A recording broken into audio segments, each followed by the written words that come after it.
Rahim. Assalamu alaikum. Student, my name is Muhammad Abu Bakr and today we will discuss about introduction to biology.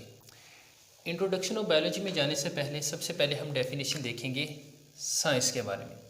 Science की definition में हमने लिखा it is a study in which observation are made and experiment are perform. यहाँ दो बातें हैं, एक हमने लिखा ऑब्जर्वेशन और सेकंड हमने बात की एक्सपेरिमेंट की। अब हम वन बाय वन देखेंगे कि आया ऑब्जर्वेशन क्या होती है और एक्सपेरिमेंट है वो क्या होता है। ऑब्जर्वेशन का मतलब होता है मुशाहदात करना, कि जब भी हम किसी चीज़ को ऑब्जर्व करते हैं तो इसमें हम 5 डिफरेंट टाइप ऑफ सेंस को यूज़ करते हैं। उन सेंसेस को यूज़ करते हुए हम एक ऑब्जर्वेशन है वो देते हैं। उन 5 सेंसेस को देखेंगे कि वो सेंसेस कौन कौन सी हैं। सबसे पहले हमारे पास आ जाता है विजन, कि हम किसी चीज़ को देख के ऑब्जर्व कर सकते हैं। सेकंड हमारे पास है टेस्ट, कि हम किसी चीज़ को चख के ऑब्जर्व कर सकते हैं। थर्ड हमारे पास है स्मेल, कि हम उसको सूंघ के ऑब्जर्व कर सकते हैं कि आया उसमें कोई प्रॉब्लम है या नहीं है। फोर्थ हमारे पास है हेयरिंग, सुनना, कि हम सुनने के ज़रिए उस चीज़ को ऑब्जर्व कर सकेंगे। लास्ट पे हमारे पास जो आती है वो हमारे पास टच, हम किसी चीज़ को छू के उस चीज़ को ऑब्जर्व कर सकते हैं। तो जब भी हमने ऑब्जर्वेशन बनानी है या हम किसी चीज़ को ऑब्जर्व कर रहे हैं तो हम इन 5 में से कोई एक सेंस है या हम ये पांचों की 5 सेंस है वो यूज़ कर सकते हैं। उसके बाद हम उस चीज़ के मुताल्लिक कोई स्टेटमेंट देते हैं। सेकंड हमारे पास है एक्सपेरिमेंट। एक्सपेरिमेंट का मतलब होता है तजर्बा करना। तो एक्सपेरिमेंट का मतलब होता है तजर्बा करना, कि जब भी हम साइंस के बारे में डिस्कस करते हैं तो हम ऑब्जर्वेशन को यूज़ करते हैं, इसके अलावा हम एक्सपेरिमेंट है उसको यूज़ करते हैं। एक एग्जाम्पल के ज़रिए समझेंगे टोटल सिनेरियो को। मिसाल के तौर पर एक ऐसा बच्चा जो बायोलॉजी के किसी टॉपिक को एक एक लाइन को ऑब्ज़र्व करता है, उसके बाद वो एक्सपेरिमेंट के तौर पर उसको लिख के देखता है, तो आया वो फाइंड कर सकता है कि जो चीज़ मैंने ऑब्ज़र्व की थी वो करेक्ट है या नहीं है। तो साइंस में हमने 2 चीज़ों को यूज़ किया, ऑब्जर्वेशन को और एक्सपेरिमेंट को। बेसिकली साइंस का मतलब होता है नॉलेज, वो नॉलेज जो हम ऑब्जर्वेशन और एक्सपेरिमेंट के बाद हासिल करते हैं उसको हम नाम देते हैं साइंस का। अगर हम इस नॉलेज को एक्सपेरिमेंटल नॉलेज कह लें तो वो ज़्यादा बेटर होगा। वो इसलिए क्योंकि इस नॉलेज को हम एक्सपेरिमेंट के बाद हासिल करते हैं, तो इसलिए हम इसको एक्सपेरिमेंटल नॉलेज कहेंगे। ठीक है, एक्सपेरिमेंट परफॉर्म करने के बाद हम रिजल्ट वगैरह है वो गेन करते हैं। तो साइंस को हम डिफाइन करते हैं the knowledge we get through observation and experiment is called science. Second हम बात करेंगे इसके बेनिफिट्स की, कि साइंस को एक्सप्लेन करना या साइंस को पढ़ना इसका फ़ायदा क्या है। It is a way to understand nature, कि ये वो तरीक़ाकार है जिसके ज़रिए हम नेचर को समझ सकते हैं। व्हाट इज़ नेचर, नेचर क्या है? तो नेचर को हमने डिफाइन किया any events in which no human activity involve, कि कोई भी इवेंट्स जिसके अंदर इंसानी सरगर्मी की मुदाखलत ना हो उसको हम नाम देते हैं नेचर का। कि इसके अंदर किसी भी किस्म के ह्यूमन बीइंग की इन्वॉल्वमेंट ना हो उसको हम नाम देते हैं नेचर का। मिसाल के तौर पर हम बात करें कि हमारा जो स्किन कलर है ये नेचुरली है, हाँ आर्टिफिशली भी हो सकता है, जैसे कि हम मुख्तलिफ किस्म की प्रोडक्ट है उसको यूज़ करते हैं तो हमारा स्किन का कलर है वो चेंज हो जाता, तो वो आर्टिफिशली होगा। इसके अलावा एक एग्जांपल और देख लेते हैं कि मौसमों का चेंज होना, कि मौसम बदलते हैं, गर्मियों का मौसम आ गया, सर्दियों का मौसम आ गया, तो इसमें हमारे पास किसी भी किस्म की ह्यूमन बीइंग की इन्वॉल्वमेंट नहीं है, नेचुरली तौर पर हो रहा है, तो इसको हम नाम देते हैं नेचर का। यानी कि कुदरत खुद उसको चेंज कर रही है, इंसान की उसके अंदर मुदाखलत नहीं है। ठीक है, तो इसको हमने नाम दे दिया नेचर का। फिर हम बात करते हैं बायोलॉजी के, कि व्हाट इज़ बायोलॉजी, बायोलॉजी क्या है। बायोलॉजी के बारे में हमने लिखा word biology is drive from two Greek word. Greek हम कहते हैं यूनानी के दो यूनानी अल्फाज, हमारे पास दो यूनानी अल्फाज हैं। एक हमारे पास है बायोस, जबकि दूसरा वर्ड हमारे पास क्या है, लोगोस।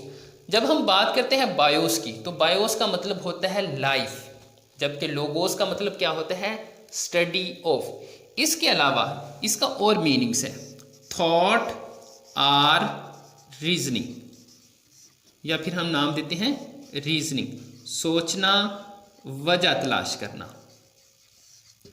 सिंपल अगर इसकी डेफिनेशन की बात करें कि व्हाट इज बायोलॉजी, तो सिंपल सी इसकी डेफिनेशन है स्टडी ऑफ लाइफ, कि जिंदगी का जो मुतालिया होता है उसको हम नाम देते हैं लाइफ।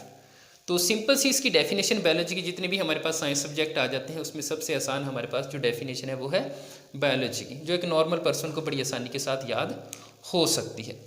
फिर हम देखेंगे कि लाइफ क्या है, क्योंकि हमने कहा study of life is called biology, तो हम देखेंगे कि आया लाइफ क्या है।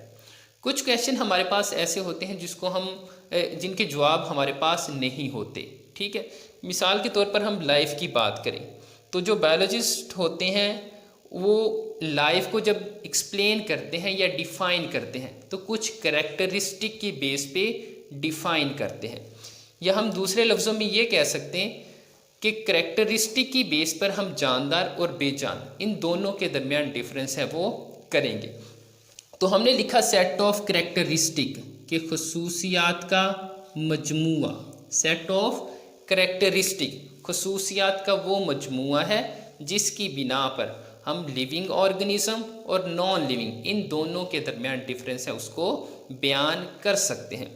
तो हम जब लाइफ को डिफ़ाइन करते हैं तो सेट ऑफ करैक्टरिस्टिक की बेस पे इसको डिफ़ाइन करेंगे कि आया लाइफ क्या है। तो चंद एक करैक्टरिस्टिक के बारे में डिस्कस करेंगे जो हमें बताएंगे कि जो लाइफ या लिविंग ऑर्गेनिज्म होते हैं वो नॉन लिविंग ऑर्गेनिज्म से किस तरह डिफरेंट है। तो सबसे पहले हमारे पास जो करैक्टर आ रहा है वो है ऑर्गेनाइजेशन। ऑर्गेनाइजेशन हम तंजीम को कहते हैं, किसी चीज़ के बनने को कहते हैं। तो as compare to non living, जो लिविंग ऑर्गेनिज्म होते हैं उनकी जो बॉडी फॉर्मेशन होती है वो इंतहाई कम्प्लेक्स होती है, ठीक है। इसके अलावा ऑर्गेनिज्म के अंदर वैरायटी भी पाई जाती है। मिसाल के तौर पर कुछ हमारे पास यूनिसेलुलर होते हैं और कुछ हमारे पास मल्टी सेलुलर होते हैं। यूनिसेलुलर और सेकंड हमारे पास है मल्टी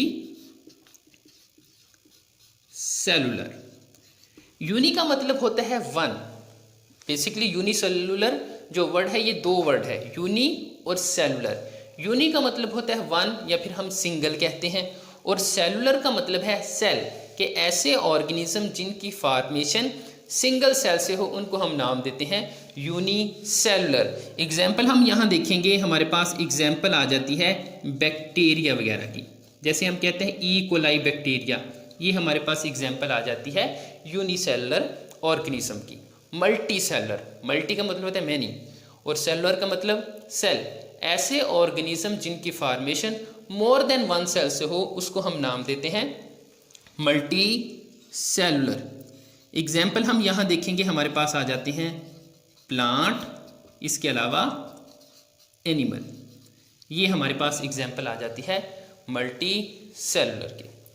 सेकंड हमारे पास करैक्टर है ग्रोथ। ग्रोथ का मतलब होता है साइज में इंक्रीज करना। अब जितने भी ऑर्गेनिज्म होते हैं उनके ये करैक्टर होता है कि वो एनर्जी को फॉर्म यानी कि एनर्जी को प्रिपेयर भी करते हैं और उस एनर्जी को यूटिलाइज है वो भी कर सकते हैं।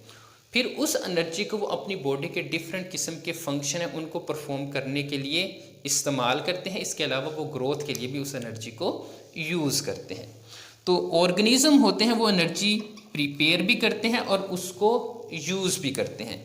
तो जब एनर्जी यूज़ करते हैं तो इनका जो साइज़ होता है वो क्या हो जाता है, इंक्रीज़ हो जाता है। तो हम कहते हैं इंक्रीज साइज़, इनका जो साइज़ होगा वो क्या हो जाएगा, इंक्रीज़ हो जाएगा। थर्ड हमारे पास जो करैक्टर आ रहा है वो है रिस्पॉन्स। रिस्पॉन्स का मतलब होता है रद्द अमल शो करना, और रद्द अमल कब शो किया जाएगा, जब कोई एक्सटर्नल स्टिमुलस हमें रिसीव होगा। किसी स्टिमुलाई के नतीजे में रिस्पॉन्स शो किया जाता है। वो स्टिमुलाई हमारा एक्सटर्नल भी हो सकता है, वो इंटरनल भी हो सकता है। तो रिस्पॉन्स या रद्द अमल शो किया जाता है अगेंस्ट स्टिमुलस, या हम कहते हैं कि स्टिमुलाई के नतीजे में रिस्पॉन्स शो किया जाता है। और वो हमने बात की कि स्टिमुलस है वो एक्सटर्नली भी हो सकता है, वो इंटरनली भी हो सकता है। मिसाल के तौर पर हम एग्जांपल देखें कि लाइट, ये हमारे पास एक स्टिमुलस है। जो स्टेम होती है वो लाइट की डायरेक्शन में मूव करती है, मतलब उसकी जो ग्रोथ होती है वो टूवर्ड लाइट होती है, जबकि रूट होती है वो अगेंस्ट होती है, यानी कि वो रोशनी से दूर जाएगी। तो जो शूट होती है वो टूवर्ड द स्टिमुलस, यानी कि लाइट की तरफ उसकी ग्रोथ होगी, जबकि रूट की जो ग्रोथ होती है वो अवे फ्रॉम द लाइट होगी। ठीक। फिर हमारे पास आ जाता है होम्योस्टेसिस। होम्योस्टेसिस का मतलब होता है टू इक्विलिब्रियम, कांस्टेंट कंडीशन में रखना, nearly equal to constant. Homeostasis का मतलब होता है अगर एक्सटर्नल इन्वायरमेंट के अंदर चेंज आ रही है, इसका मतलब ये होगा कि अगर एक्सटर्नल इन्वायरमेंट के अंदर चेंज आ रही है, उसके बावजूद हमारी बॉडी की जो इंटरनल कंडीशन है वो नियरली टू कांस्टेंट रहेगी। मिसाल के तौर पर हम बात कर लें कि हमारी बॉडी का जो नॉर्मल टेम्परेचर होता है वो 37 डिग्री सेंटीग्रेड होता है। अगर एक्सटर्नल टेम्परेचर 48 है या एक्सटर्नल टेम्परेचर 20 डिग्री सेंटीग्रेड है, हमारी बॉडी का जो टेम्परेचर होगा वो तकरीबन 37 के राउंड अबाउट ही होगा।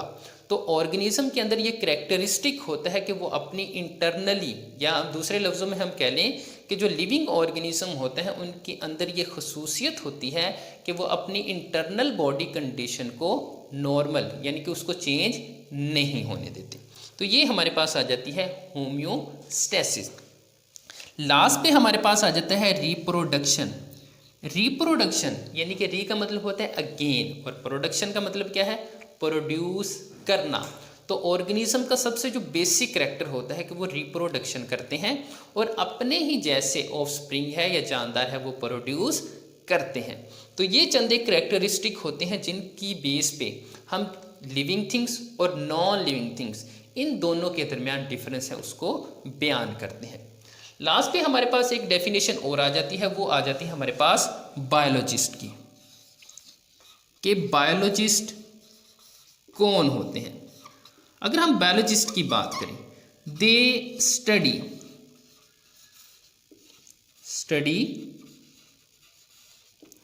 Living part of nature, living part of nature, कि ये नेचर के जो लिविंग पार्ट होते हैं उनको स्टडी करते हैं। इसके अलावा they also study non living part of nature, कि ये नेचर के जो नॉन लिविंग पार्ट होते हैं उनको भी ये स्टडी करते हैं। अब इन दोनों के दरमियान डिफरेंस क्या है, living part of nature and non living part of nature. दोनों में डिफरेंस बेसिकली हमारे पास ये आ जाता है कि लाइफ को मेंटेन रखने के लिए कुछ हमें अनासर की ज़रूरत होती है।